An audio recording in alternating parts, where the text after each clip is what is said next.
Praise the Lord. Warm greetings in the sweet and matchless name of my Lord and Savior, Jesus Christ. We are glad to come back to you in this evening with the counsel of the Word of God. You have turned into Logos TV, broadcast brought to you by Logos International Ministries Incorporated and Logos Church of God. On today's program, we are going to receive the ministry of music and song from Sheba Thomas, who brings you a unique song in a language of India, a Malayalam language song. The meaning of the song is, I will not forget you or leave you. Even if everyone forget you, I will not leave you. The conversational style and rendering of this song instill in us a hope and assurance which is unparalleled that the Lord cares for you as well as me. Here is Sheba Thomas, Njan Ninne Kaividumo. Praise the Lord.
മഹത്വത്തിൽ എന്നെ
Praise the Lord. Hallelujah. Thank you, Jesus. Hallelujah.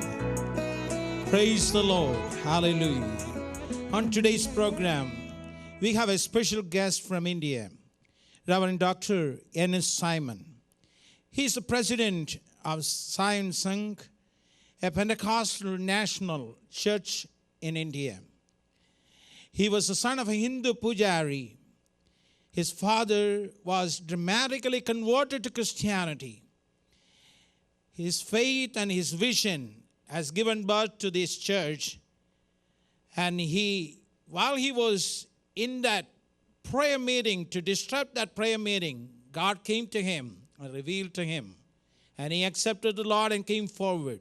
His son, Reverend Simon, is leading a group of churches which was established to the ministry of his father. Reverend Simon is going to answer this particular question. Why Jesus? എന്തുകൊണ്ട് യേശു? When he preaches Jesus alone. Why Jesus alone? എന്തുകൊണ്ടാണ് യേശുവിനെ മാത്രം പ്രസംഗിക്കുന്നത്? What is the uniqueness about Jesus Christ? യേശു ക്രിസ്തുവിൻ്റെ പ്രത്യേകത എന്ത്? Coming from Hinduism and that angle, this message is very unique and convincing. Why Jesus? God bless you as he come forward and minister today. Here is Pastor Simon.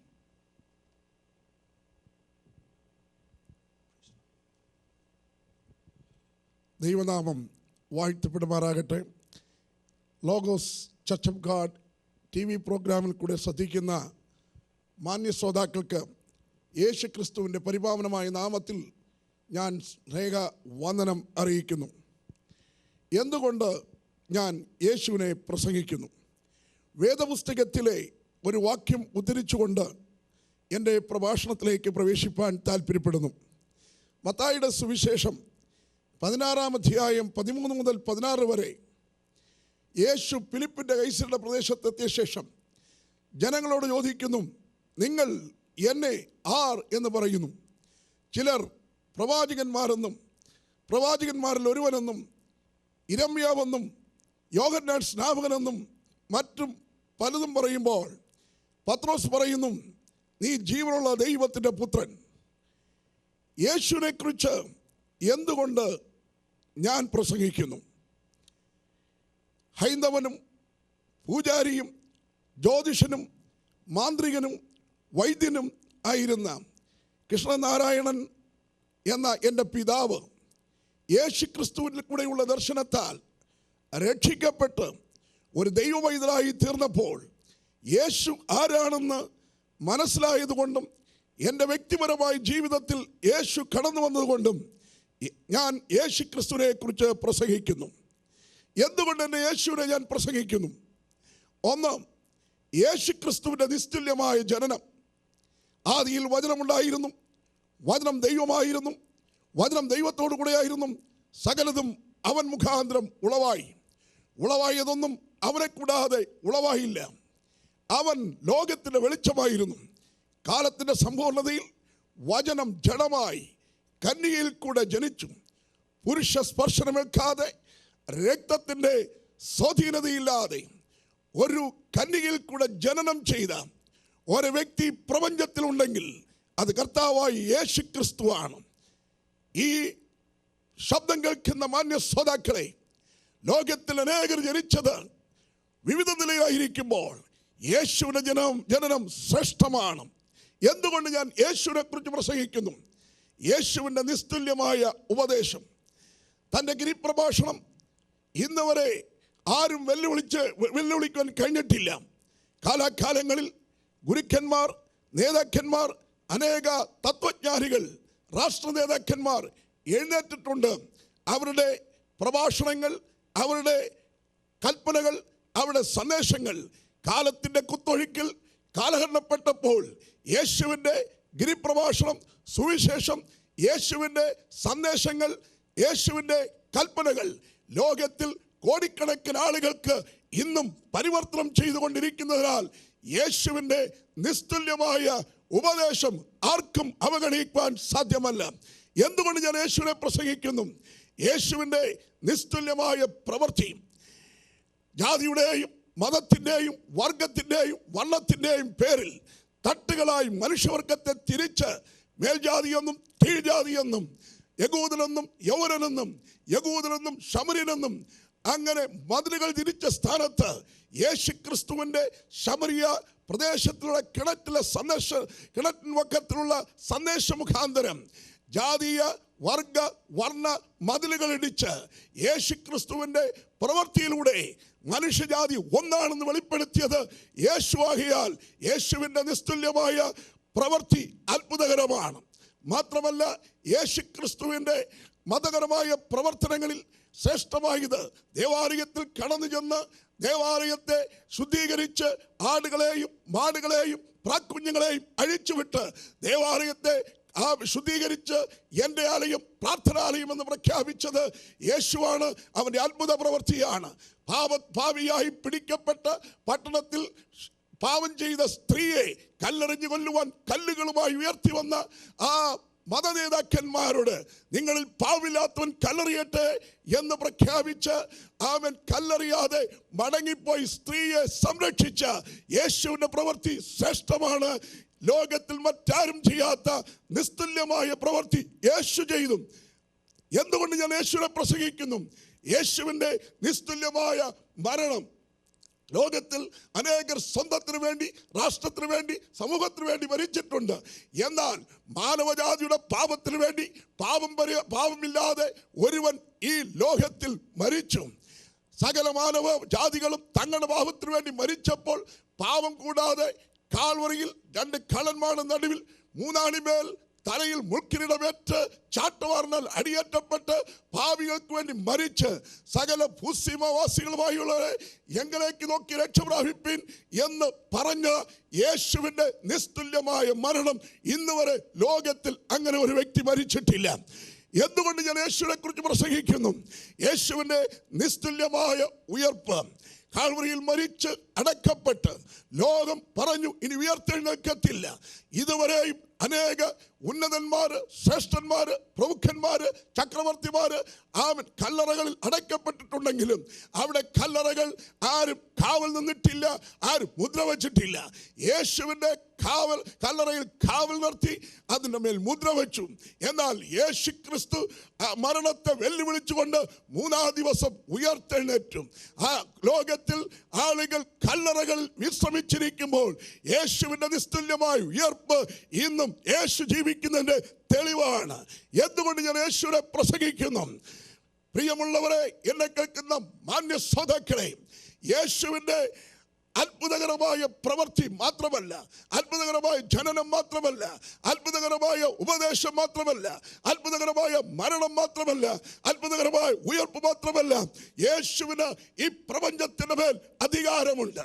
ആർഷഭാരതത്തിൻ്റെ ആഴങ്ങളിൽ മനുഷ്യൻ വിശ്വസിച്ചത് ഈ പ്രപഞ്ചമാണ് ദൈവമെന്ന്. കാണുന്ന തുരുമ്പൊക്കെയും ദൈവമായി വിശ്വസിച്ചുകൊണ്ട് കാറ്റിനെയും കടലിനെയും ആകാശവും ഭൂമിയും മലകളും കുന്നുകളും തീകളും ഒക്കെ ദൈവമായി ആരാധിച്ചു. എന്നാൽ യേശു ക്രിസ്തുവിൻ്റെ അവതാരത്തിൻ്റെ ശ്രേഷ്ഠത, യേശു ഈ പ്രപഞ്ചത്തെ കീഴടക്കുവാനായി തീർന്നു. അവൻ പടകിൽ സഞ്ചരിച്ചപ്പോൾ കാറ്റിളകി, കൊടുങ്കാറ്റിളകി. എന്നാൽ ചുഴലിക്കാറ്റിനെയും കൊടുങ്കാറ്റിനെയും വാക്കുകൊണ്ട് ശാസിച്ചുകൊണ്ട് അവൻ പ്രപഞ്ചത്തിൻ്റെ മേൽ, കാറ്റിൻ്റെ മേലുള്ള അധികാരത്തെ വെളിപ്പെടുത്തി. മാത്രമല്ല, വെള്ളത്തിൻ്റെ മേൽ നടന്നവൻ യേശുവാണ്. എൻ്റെ പേര് നാരായണൻ എന്നാണ്. എൻ്റെ പിതാവിൻ്റെ പേര് കൃഷ്ണനാരായണൻ എന്നാണ്. നാരായണൻ എന്ന വാക്കിൻ്റെ അർത്ഥം നീര്, വെള്ളത്തിൻ്റെ പര്യായ പദങ്ങളാണ്. നീരുമാകുന്ന വെള്ളത്തിൻ്റെ മേൽ അയണം